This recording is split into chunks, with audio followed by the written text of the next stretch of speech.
দুনিয়া টাকার খেলা প্রাঙ্কিং টিমের আরও একটি নাটক নিয়ে আজকের এই ভিডিওটি তৈরি করছি। এই নাটকটিতে অভিনয় করেছে মিরাজ খান, অনন্য ইসলাম এবং লামহানসু। অর্থাৎ এই নাটকে এই ত্রয়ীকে পেয়ে আমি অনেক বেশি খুশি এবং নাটকটা দেখে আরও বেশি খুশি হয়েছি এবং আনন্দিত হয়েছি এবং নাটকের শেষে ইমোশনাল হয়ে চোখের কোণে পানিও এনেছি। তো যারা দুনিয়া টাকার খেলা এই নাটকটি দেখে ফেলেছেন তাদের কাছে জানতে চাই, দুনিয়া টাকার খেলা এই নাটকটি আপনাদের কাছে কেমন লেগেছে।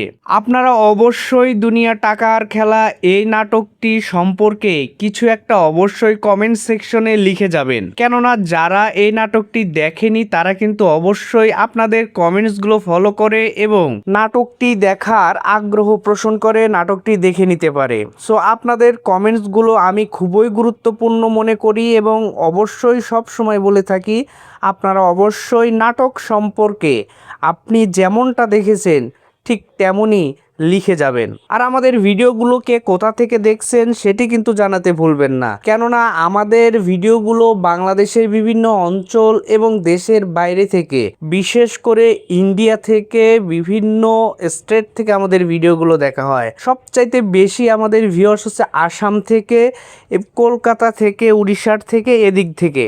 তো আমরা আপনাদেরকে অসংখ্য ধন্যবাদ জানাই এবং প্রবাসী বাংলাদেশি ভাই বোনেরা বিভিন্ন দেশ থেকে আমাদের ভিডিওগুলো দেখে থাকেন। দুনিয়া টাকার খেলা আপনাদের দেখা হয়েছে কিনা, কেমন লেগেছে সব কিছুই আমাদের কমেন্ট সেকশনে লিখে জানাবেন।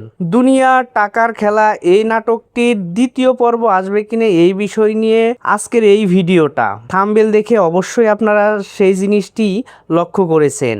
এখানে পরিচালক দুনিয়া টাকার খেলা এই নাটকটির দ্বিতীয় পর্ব আনবে না, কেননা আমরা নাটকটা দেখেই বুঝতে পাই এখানে মিরাজ খানকে নাটকের শেষে তাকে মেরে ফেলা হয়। কারা মারে সেটিও আপনারা অবশ্যই যারা নাটক দেখেছেন তারা জানেন, তারই বাবা মা। কিন্তু তারা জানতো না যে এই মিরাজ খানই তাদের সন্তান, কেননা ছোটবেলায় মিরাজ খান হারিয়ে যায় এবং পরবর্তী যখন বড়লোক হয়ে টাকা পয়সা নিয়ে তার বাড়িতে আসে, তারা টাকা পয়সার লোভে পড়ে মিরাজ খানকে মেরে ফেলে। সো তারা যখন বুঝতে পারে তারাই তাদের হারানো সন্তানকে মেরে ফেলছে, তখন তারা অনেক কান্না করতে থাকে। এই নাটকের শেষ মুহূর্তটা অনেক বেশি ইমোশনাল। সো আশা করি নাটকটা যারা দেখেননি তারা দেখে নিতে পারেন। আমি শুধু এখানে এই নাটকটা কেন দ্বিতীয় পর্ব আনবে না সেই বিষয়টি বললাম।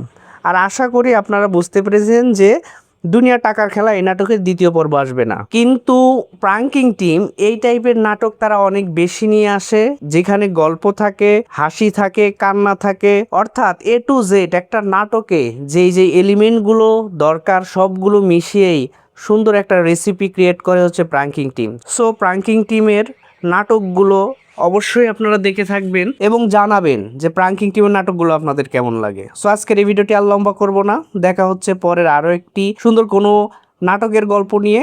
ততক্ষণ পর্যন্ত ভালো থাকবেন, সুস্থ থাকবেন, বাংলা নাটকের পাশে থাকবেন। আর হ্যাঁ, যাওয়ার আগে অবশ্যই নাটক বাসকে সাবস্ক্রাইব করে যাবেন।